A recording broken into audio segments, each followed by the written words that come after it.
আজকে ভিডিওটি শুরু করছি একটি ছোট্ট প্রশ্ন দিয়ে। আপনি কি জানেন, যদি মা গঙ্গা তার পূর্ণ শক্তিতে সরাসরি স্বর্গ থেকে পৃথিবীতে নেমে আসতো, তাহলে কি হতো? পুরাণ বলে সেই এক মুহূর্তেই পাহাড় ভেঙে যেত, বনভূমি ধ্বংস হয়ে যেত, জীবজন্তুর কোনো অস্তিত্বই থাকতো না, আর পৃথিবী প্রবল স্রোত সহ্য করতে না পেরে ধ্বংস হয়ে যেত। তাই এখন প্রশ্ন হলো, কেন স্বয়ং মহাদেবকে গঙ্গাকে নিজের জটায় ধারণ করতে হয়েছিল?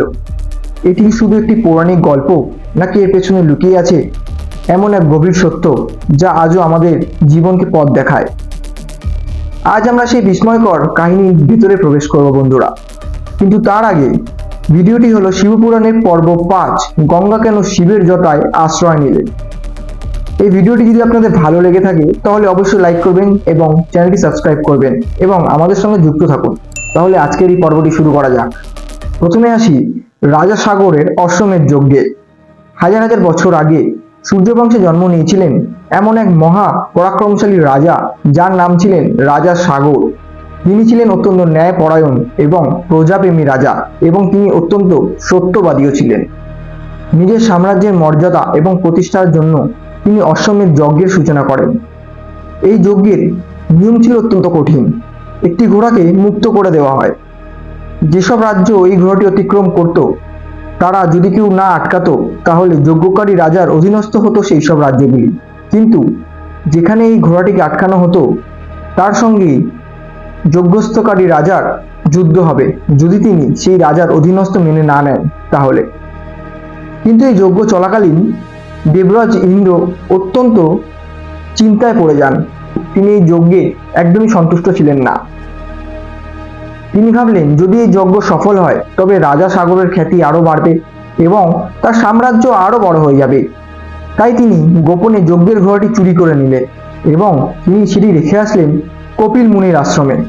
তারপর ঘোড়াটির কোনো খোঁজ পাওয়া যাচ্ছিল না। তার ফলে রাজা সাগরের 60,000 পুত্র সেই ঘোড়াটিকে খুঁজতে বেরিয়ে পড়ল। অনেক খোঁজাখুঁজির পর তারা ঋষি কপিলের আশ্রমে পৌঁছালেন এবং সেখানে ঘোড়াটিকে দেখতে পেলেন। কিন্তু তারা এক মুহূর্তের জন্য ভাবলেন না যে ঋষি কপিল একটি গভীর ধ্যানে নিমগ্ন রয়েছেন। তারা রাগের মাথায় ঋষির বিরুদ্ধে ঘোড়া চুরির অপরাধ দিতে শুরু করলেন। একবার ভাবুন তো বন্ধুরা, একজন মহর্ষি যিনি বছরের পর বছর কঠোর তপস্যায় নিমগ্ন, তার ধ্যান ভঙ্গ করা কতটা বড় এক অপরাধ। ঋষি কপিল ধীরে ধীরে চোখ খুললেন। চোখে ছিল না কোনো রাগ, শুধু ছিল তপস্যার সেই তেজ। আর সেই তেজের স্পর্শেই মুহূর্তের মধ্যে 60,000 পুত্র ভস্মে পরিণত হলো। না ছিল কোনো যুদ্ধ, না ছিল কোনো অস্ত্র, শুধু ছিল তপস্যার শক্তি। কিন্তু রাজপুত্রদের দেহ ভস্ম হয়ে গেলেও তার আত্মা মুক্তি পেল না, কারণ তাদের শেষকৃত্য সম্পূর্ণ হয়নি বন্ধুরা। বছরের পর বছর, শতাব্দীর পর শতাব্দী তাদের আত্মা মুক্তির অপেক্ষায় রইল। সূর্যবংশে তো একের পর এক রাজা আসলো, আবার চলেও গেল, কিন্তু কেউ তাকে মুক্তি দিতে পারলেন না।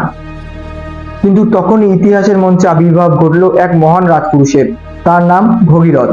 তিনি শুধু একজন রাজা ছিলেন না, তিনি ছিলেন এমন এক মানুষ যার সংকল্প বদলে দিয়েছিল মানব সভ্যতাকে। কিন্তু ভগীরথ স্বর্গের দেবী গঙ্গাকে পৃথিবীতে কি করে আনলেন? দেবতারা কি তার প্রার্থনা শুনলেন? আর যদি গঙ্গা সত্যি পৃথিবীতে আসেন, তাহলে সেই ভয়ঙ্কর স্রোত কে সামলাবে?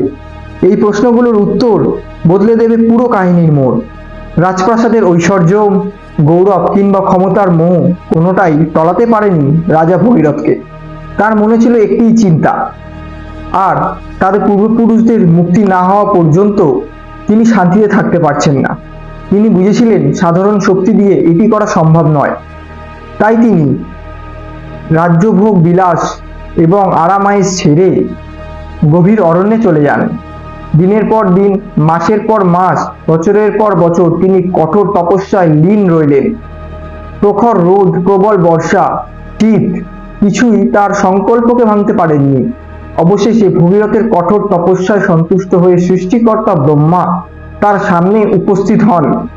চারিদিকে যেন ছড়িয়ে পড়ে এক পরম সৌন্দর্য এবং অলৌকিক আলো। ব্রহ্মা তার সামনে উপস্থিত হয়ে তাকে বললেন, ভগীরথ, তোমার তপস্যায় আমি অত্যন্ত সন্তুষ্ট হয়েছি। বলো, তুমি কি বর চাও আমার থেকে? ভগীরথ চোখ খুলে বিনম্র কণ্ঠে তখন তাকে বললেন, হে প্রভু, আমার পূর্বপুরুষদের আত্মা মুক্তি পাক, স্বর্গের দেবী গঙ্গা যেন পৃথিবীতে অবতরণ করেন এবং তার পবিত্র জলের স্পর্শে আমার পূর্বপুরুষদের আত্মাদের পরিত্রাণ ঘটে। ভগীরথের কথা শুনে ব্রহ্মদেব বললেন, তোমার ইচ্ছা পূরণ হবে, গঙ্গা পৃথিবীতে যাবেন, কিন্তু রয়েছে এক বড় সমস্যা। ব্রহ্মদেবের আহ্বানে গঙ্গা আবির্ভূত হন। তার রূপ ছিল অপূর্ব, তার জ্যোতিতে চারিদিক আলোকিত হয়ে উঠল। গঙ্গা পৃথিবীর দিকে তাকিয়ে বললেন, আমি পৃথিবীতে যেতে পারি, কিন্তু তুমি কি জানো আমার স্রোত কতটা শক্তিশালী?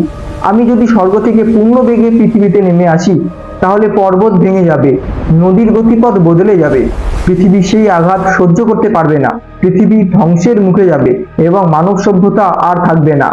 ভগীরথ তো তা শুনে স্তব্ধ হয়ে গেলেন। এতদিন ধরে গঙ্গাকে তো শুধু তিনি পৃথিবীতে আনার কথা ভেবেছিলেন, কিন্তু তাকে নিরাপদে নামানোর কথা তো তিনি ভাবেননি।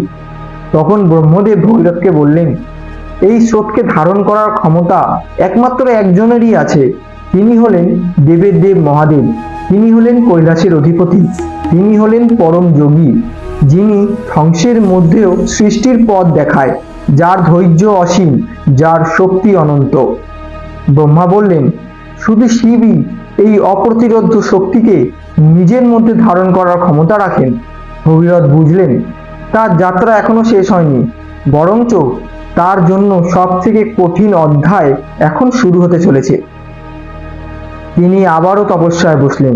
কেটে গেল দিন, কেটে গেল মাস, কেটে গেল কয়েক লক্ষ লক্ষ বছর। তবুও ভগীরথ তার সাধনা থামালেন না। তার সামনে উপস্থিত হলো কত বিপদ, কত বাধা, কিন্তু তিনি তার সেই অটল তপস্যায় মগ্ন রইলেন। মহাদেবের কাছে তো তার একটাই প্রার্থনা, হে মহাদেব, আপনার করুণা ছাড়া এই পৃথিবী গঙ্গাকে ধারণ করতে পারবে না, আর আমার পুরুষদের মুক্তির জন্য আপনি দয়া করুন। তারপর একদিন কৈলাসের নীরবতা ভেঙে ঘটে গেল এক অলৌকিক ঘটনা। মহাদেব তার ধ্যান ভেঙে ধীরে ধীরে চোখ খুললেন। তিনি ভক্তের ডাক শুনছেন। মহাদেব ধ্যান ভেঙে ভগীরথের সামনে উপস্থিত হলেন। তার গলায় বাসুকি নাগ, তার জটাজুট আকাশ ছুঁয়ে যাচ্ছে, তার সারা শরীরে চিতাভস্ম মাখা, তার তৃতীয় নয়ন থেকে বেরাচ্ছে এক অসীম তেজ। মহাদেব শান্ত কণ্ঠে ভগীরথকে বললেন, হে ভগীরথ, তোমার তপস্যা আমাকে সন্তুষ্ট করেছে, বলো কি বর তুমি চাও? ভগীরথ প্রণাম করে মহাদেবকে বললেন, প্রভু, আমার পূর্বপুরুষদের মুক্তির জন্য মা গঙ্গাকে পৃথিবীতে আনতে চাই, কিন্তু তার প্রবল স্রোত পৃথিবী সহ্য করতে পারবে না, একমাত্র আপনি তাকে ধারণ করতে পারেন। মহাদেব কিছুক্ষণ নীরব হয়ে একটু মৃদু হেসে তাকে বললেন, লোক কল্যাণের জন্য আমি সমস্ত কিছু করতে পারি, আমি ধারণ করব গঙ্গাকে আমার মধ্যে। এই একটি বাক্যই বদলে দিল সম্পূর্ণ ইতিহাস। গঙ্গার অবতরণের প্রস্তুতি শুরু হলো। ব্রহ্মদেবের আদেশে গঙ্গা স্বর্গলোক থেকে পৃথিবীর উদ্দেশ্যে যাত্রা শুরু করলেন। পুরাণে বলা হয়, গঙ্গার মনে তখন এক ধরনের আত্মবিশ্বাস, এমনকি এক সামান্য অহংকারও জন্ম নিয়েছিল। তিনি মনে করেছিলেন তার এই প্রবল স্রোতকে কেউ থামাতে পারবে না, এমনকি শিবও নয়। তিনি বজ্রের গতিতে পৃথিবীর দিকে ধেয়ে এলেন। দেবলোক, গন্ধর্বলোক, ঋষি, সিদ্ধ পুরুষ সকলেই এই বিরল দৃশ্য দেখার জন্য উপস্থিত হলেন। মুহূর্তের মধ্যে গঙ্গা মহাদেবের মাথার উপর আছড়ে পড়ল, কিন্তু এরপরে যেটি ঘটলো সেটি কেউ কল্পনাও করতে পারেনি বন্ধুরা। মহাদেব বিন্দুমাত্র বিচলিত হলেন না, তিনি শুধু নিজের জটাজুট সামান্য খুলে দিলেন। এর পর মুহূর্তেই গঙ্গার বিশাল জলরাশি শিবের জটার অসংখ্য পাকের মধ্যে বিলীন হয়ে গেল। বাইরে রইল না আর একটি ফোঁটাও বিন্দুও। গঙ্গা প্রবাহিত হতে চাইল, কিন্তু তিনি প্রবাহিত হতে পারছিলেন না। তিনি পথ খুঁজছিলেন বেরানোর, কিন্তু শুধু চারিদিকেই শিবের জটা, কোথাও কোনো ফাঁক ফোকর নেই। তিনি বুঝলেন অসীম শক্তির ঊর্ধ্বে রয়েছে এক আত্মসংযম, শক্তির ঊর্ধ্বে রয়েছে মহাদেবের ধৈর্য। দীর্ঘ সময় জটার মধ্যে আবদ্ধ থাকার পর গঙ্গার অহংকার সম্পূর্ণরূপে চূর্ণ হলো। তিনি উপলব্ধি করলেন, শক্তি যতই বড় হোক, বিনয় ছাড়া তার কোনো মূল্য নেই। একদিকে ভগীরথ অপেক্ষা করে রইলেন। গঙ্গাও পৃথিবীতে এখনো পর্যন্ত পৌঁছায়নি। তখন ভগীরথ আবার ভগবান শিবের কাছে প্রার্থনা শুরু করলেন, হে প্রভু, আপনার কৃপায় গঙ্গার অহংকার চূর্ণ হয়েছে, এখন তাকে পৃথিবীতে প্রবাহিত হতে দিন, আমার পূর্বপুরুষেরা মুক্তি লাভ করুন।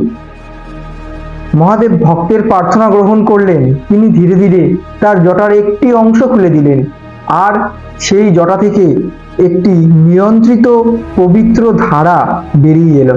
এটি পৃথিবীতে মা গঙ্গার প্রথম অবতরণ। হিমালয়ের তুষার শৃঙ্গ অতিক্রম করে, পাথুরে উপত্যকা পেরিয়ে, ঘন কুয়াশা ঘন অরণ্যের বুক চিরে তিনি এগিয়ে চললেন সেই স্থানের দিকে যেখানে সাগর পুত্ররা ভস্মে হয়ে রয়েছে। এই দীর্ঘ যাত্রার কারণে বা ভগীরথকে অনুসরণ করে যাওয়ার কারণেই গঙ্গার আরেকটি নাম হলো ভাগীরথী। তিনি ভগীরথকে অনুসরণ করে চলতে লাগলেন এবং চলতে চলতে মা গঙ্গা ঠিক সেই স্থানটিতে এসে দাঁড়ালেন যেখানে রাজা সাগরের 60,000 পুত্রের ভস্ম পড়ে আছে। গঙ্গার নির্মল জল যখন সেই ভস্মগুলিকে স্পর্শ করল, বহু যুগের অপেক্ষার তৎক্ষণাৎ অবসান ঘটল। পুরানো বর্ণিত আছে, সমুদ্রপুত্রের 60,000 পুত্রের আত্মা গঙ্গার স্পর্শ মাত্রই মুক্তি লাভ করলো। তারা উচ্চতর লোকে গমন করলো। এই ঘটনার স্মৃতিতেই গঙ্গার আরেকটি নাম যে হয়ে উঠল ভগীরথী। সেটি তো আমরা বললামই, যে নদী ভগীরথের অদম্য সাধনার ফলস্বরূপ পৃথিবীতে অবতরণ করেছিলেন। কিন্তু কেন শিবের জটাতেই? এখন আসি বন্ধুরা সবথেকে গুরুত্বপূর্ণ প্রশ্নে, মহাদেব কেন নিজের জটাতে গঙ্গাকে ধারণ করেছিলেন? এর উত্তর শুধু গঙ্গার প্রবল স্রোতকে থামানো তা নয়, এর মধ্যে রয়েছে গভীর এক প্রতীকী অর্থ। গঙ্গা হলেন ঈশ্বরের কৃপা, জ্ঞান, শক্তি এবং পবিত্রতার প্রতীক, আর মহাদেবের জটা হলো সংযম, ধৈর্য এবং আত্মনিয়ন্ত্রণ এবং চির চেতনার প্রতীক। অর্থাৎ জীবনে যত বড় জ্ঞান, শক্তি বা আশীর্বাদ আসুক না কেন, যদি তা সংযমের মধ্যে না পরিচালিত হয় তবে তা কল্যাণের পরিবর্তে ধ্বংস ডেকে আনতে পারে। মহাদেব আমাদের এটাই শেখান, নিজেকে জয় করো, তারপর পুরো পৃথিবীকে বদলানোর কথা ভাববে। অর্থাৎ এমন একটি লক্ষ্য যা অসম্ভব হলেও ধৈর্য, পরিশ্রম এবং অটল বিশ্বাস দিয়ে তা বাস্তবে রূপান্তরিত করতে সক্ষম হওয়া যায়। ভগীরথ কখনো হাল ছাড়েননি। তিনি প্রথমে করলেন ব্রহ্মার তপস্যা, তারপর মহাদেবের তপস্যা। তার পথে এসেছে প্রচুর বাধা বিপদ, তবু তিনি থেমে যাননি। তার অধ্যবসায়ের কারণে আজ পৃথিবী মা গঙ্গার আশীর্বাদ লাভ করেছে।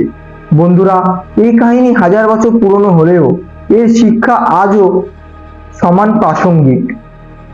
যখন আমরা অহংকারে ভেসে যাই তখন গঙ্গার কথা মনে রাখা উচিত। যখন আমরা রাগ, অস্থিরতা আর ক্ষমতার অপব্যবহারে নিজেকে হারিয়ে ফেলি তখন শিবের জটার কথা মনে রাখা উচিত।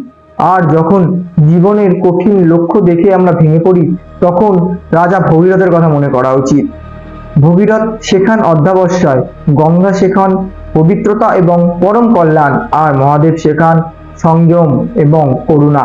তাই গঙ্গা শিবের জটায় আশ্রয় নেয়। শুধু এটি একটি অলৌকিক ঘটনা নয়, এটি মানব জীবনের গভীর আত্মদর্শন এবং শক্তিকে নিয়ন্ত্রণ করার উপায়। অহংকার ত্যাগ করতে হয়, আর সত্যিকারের মাহাত্ম্য তখনই আসে যখন নিজের শক্তিতে অন্যের কল্যাণ করা যায়। এই কারণেই কোটি কোটি ভক্ত আজ সুভক্তিভরে উচ্চারণ করেন গঙ্গে চ যমুনে চৈব গোদাবরী সরস্বতী। আর একই সঙ্গে তারা প্রণাম করেন দেবের দেব মহাদেবকে, যিনি তার জটায় গঙ্গাকে ধারণ করে রেখেছেন। তো বন্ধুরা, অবশ্যই কমেন্ট বক্সে লিখুন হর হর মহাদেব, আর আপনার বন্ধু এবং পরিবারের সঙ্গে এই ভিডিওটি শেয়ার করুন যাতে মানুষ এই অনুপ্রেরণামূলক কাহিনীটি জানতে পারে। আর সনাতন ধর্ম এবং মহাদেবের শিবপুরাণ নিয়ে অজানা রহস্য জানতে অবশ্যই চ্যানেলটিকে সাবস্ক্রাইব করুন এবং পাশে থাকা বেল আইকনটিকে প্রেস করুন। আমরা এরপরে ফিরে আসবো শিবপুরাণের পর্ব 5-এর রহস্যময় কাহিনীটি নিয়ে। ততক্ষণ পর্যন্ত সকলে ভালো থাকুন, সুস্থ থাকুন। হর হর মহাদেব। ওম নমঃ শিবায়।